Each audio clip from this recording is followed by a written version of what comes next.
Welcome back to Prospect Channels TV. My people, we don't come back with another Ogbonge update. I beg, if today be your first time when you join us, please subscribe and share.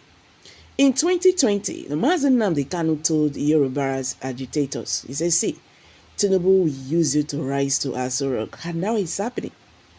He said, you people, will be confused. And everything Nnamdi Kanu have said is happening.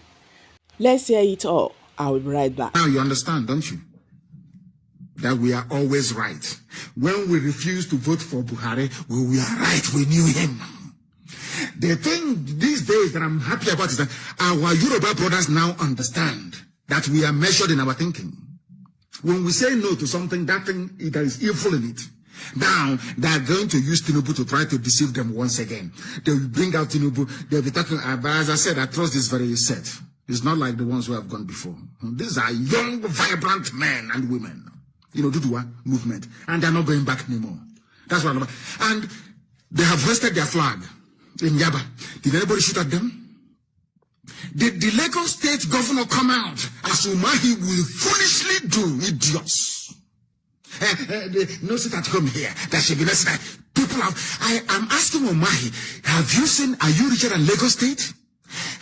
Do you know that the Yoruba Oduduwa flag was flying in Yoruba? Did Sanwo-Olu come out to say, oh, who are those? Arrest them. My friend is the commandant of Ojo Cantonment. Go and shoot them. If it's any stupid, hopeless Igbo governor, useless to the bone, you hopeless, go and shoot them. Because you're trying to please your Fulani master. So they can give you presidency. By listening to us on Radio Biafra. I'm being honest with you. Now in Western Togoland, in Ghana, they are fighting for freedom because they listen to Radio Biafra.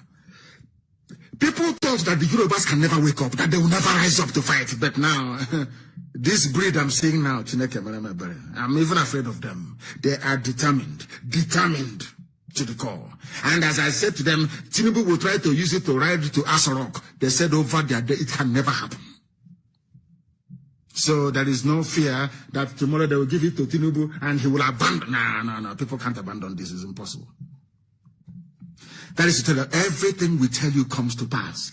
Everything I tell you comes to pass. And why would people defend something as horrible as Nigeria? Because of what I call the empire mentality from our creators, the British, who adopted, I can't understand, people that they put in power after independence adopted the rogue mentality of building an empire. They call themselves nationalists. Before the white man came, were the Yorubas at war with Biafran people? The answer is no.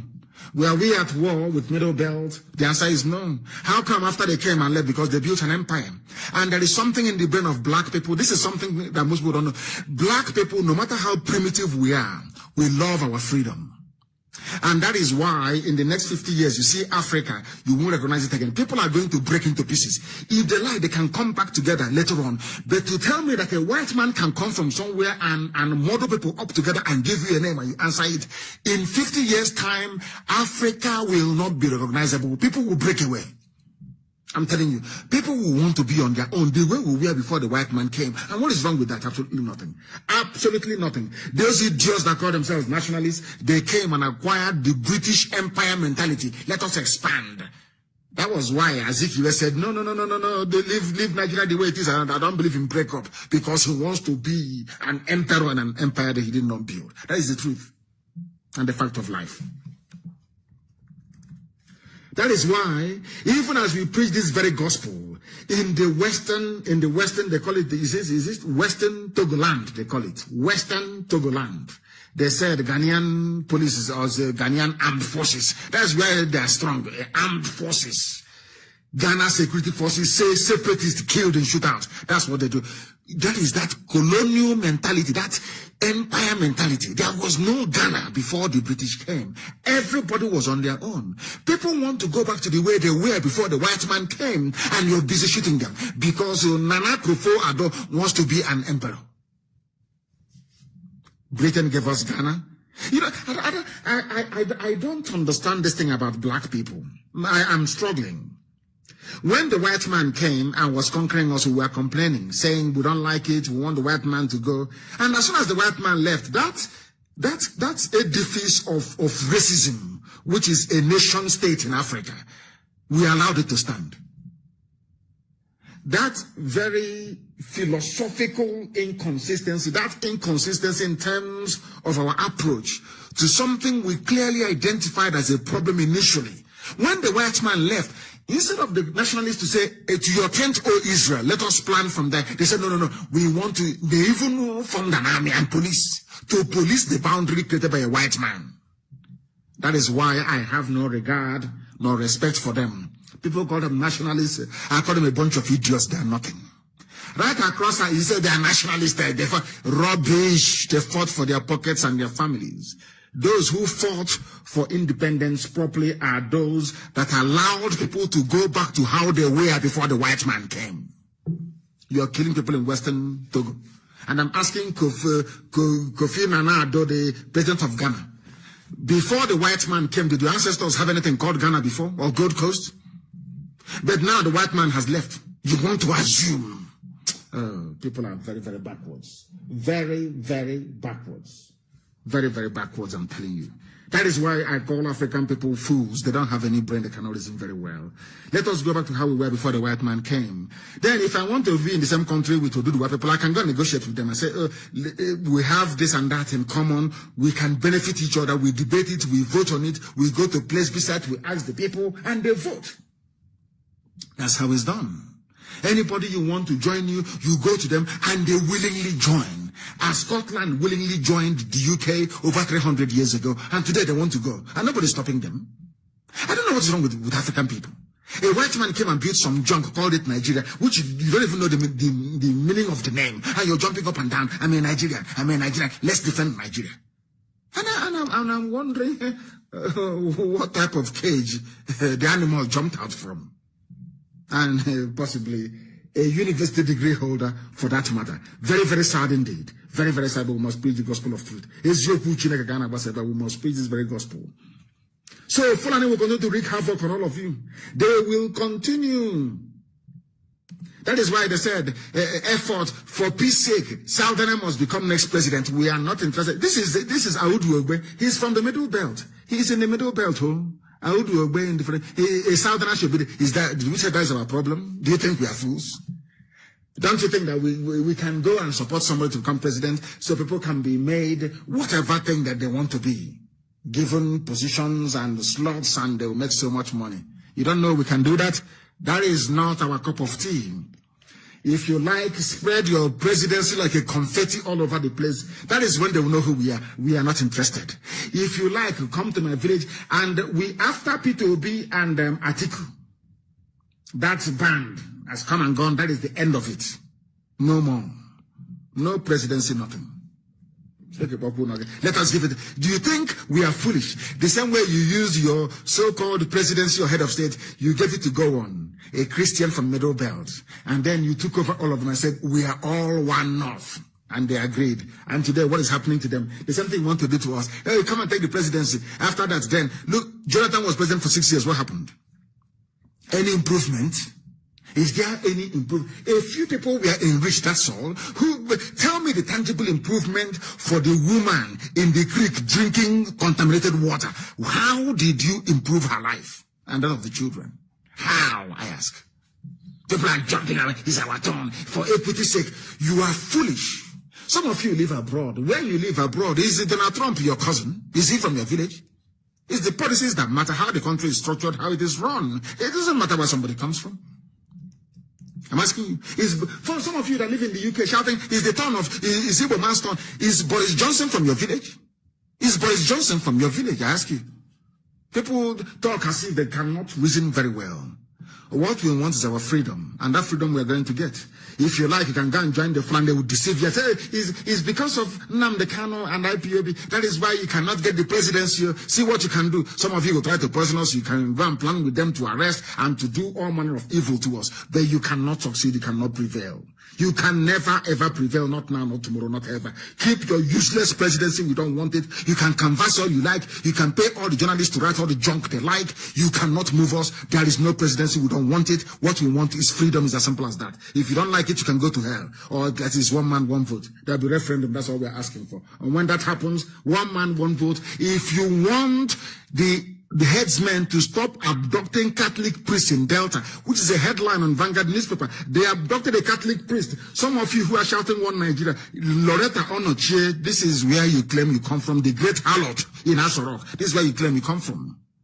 Suspected Fulani headsmen on Saturday evening kidnapped a Catholic priest, Reverend Father Jude Onyebade, and 3 of his workers in his farm along Isele Bitime Road and the Ocha North local government area of Delta State, throwing the area into fear. When IPOB goes in there now to dislodge them, they start complaining, they send the army, they send the police. Now that they have come, they have kidnapped. No army, no police, nobody is shooting up the village, nothing. Because it's Fulani. That is their game plan. Loretta Onochie, you are in Asorok, supplying dead wood prostitutes to idiots in Asorok. This is what is happening in your so-called state. Have you seen it?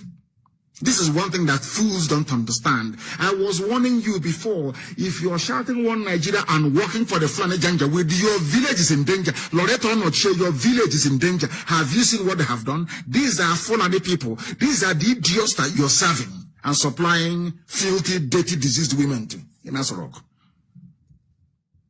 You can see it. She's a madam, high-class madam in Asorok, supplying prostitutes to idiots. Fulani Janjaweed don't circumcise in Asorok. Her village is burning. They are kidnapping priests and people in her village. As I told you before, that is what you get when you serve Fulani Janjaweed. When you talk rubbish about one Nigeria, you place your village in danger. This is for Loretta Onochie. Go and read it up. Go and Google it and read it up. It is there very clear for the whole world. Headsmen abduct Catholic priests in Delta. It is very clear for the whole world to see and to hear. As I warned you before. We are not Igbo, we are Neoma, we are Neocha, we are Neoji, all that rubbish. Fulani have come. Those that told you that you're not Igbo, they have come to Delta to deal with you. People cannot reason. But here we compel them, we force them to reason, and they are reasoning because they have no choice. They must reason. They have no choice. They must reason. And Facebook is doing all they can, as usual, to suppress our numbers, but of course they are joking. We have Facebook, we have IPOB Community Radio. That is where a lot of people listen to us these days on. That is the platform we are on. Very, very soon, as your firm is working very hard, we go interactive. We can begin to interact there. And then, you to hell with your Facebook. We go there. Because it will have interactive functionality. Teach each other up. People can message us in the open during live program like this, so that the world may know. And it's gone now. Headsmen in Delta, they have taken the priest. Loretta Onochie is tweeting for Fulani in Asorok. Apana. He's tweeting for. Look at her face; is all burnt with cream, bleaching cream, burnt. Look at your village. Look at your village.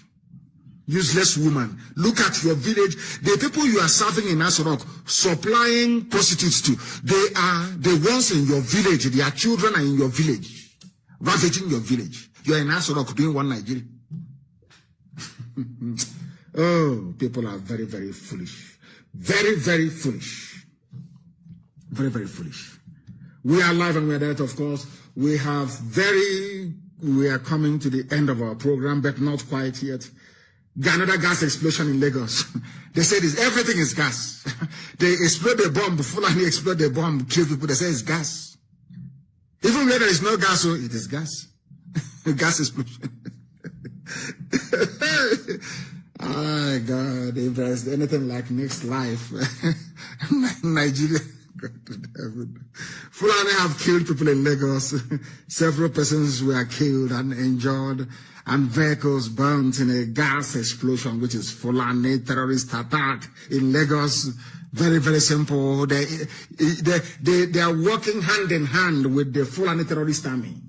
Hand in hand with the Fulani terrorist army. That is what they are doing, and bombing and killing people all over the place. And some idiots cannot see, they cannot understand it. Very, very sad indeed. Very, very sad indeed. And I'm sure now that the Shia have risen to complain about the film made by Peter Dochia, I hope the world can understand that for what it is. A very, very sad case indeed. You also, the nonsense written, which I will analyze, of course, on Wednesday, the letter by Garba Shehu to Commonwealth. I will analyze it in depth on Wednesday. because right now we have come to the top of the hour. Our 2 hours is almost off. There are a lot of things that I would like to bring to you today, but unfortunately we cannot be able to do so. We have come to the end of the program this very day, but do understand one thing.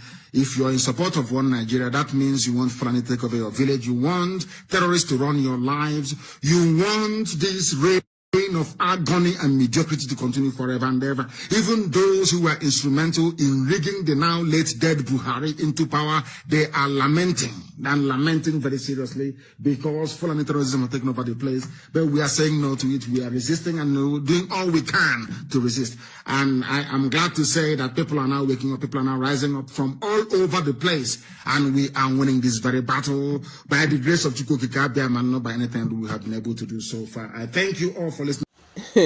All right, guys. I believe you all watched it to the end. What can you say about this guy? What can you say about this guy? You know, when Tinubu said Emilokon, the Yorubas, they thought he was saying for the Southeast, for the Southwesterners, for the Yorubas. They never knew that Tinubu, he gets agenda for himself and his family. The Yorubas were the first people who started shouting, hunger, hardship in Nigeria. Just barely 1 year, Tinubu, assumed office. Okay, guys, I'm dropping it here. Please kindly drop your comments, share this video, make it go viral. Thank you. Bye for now.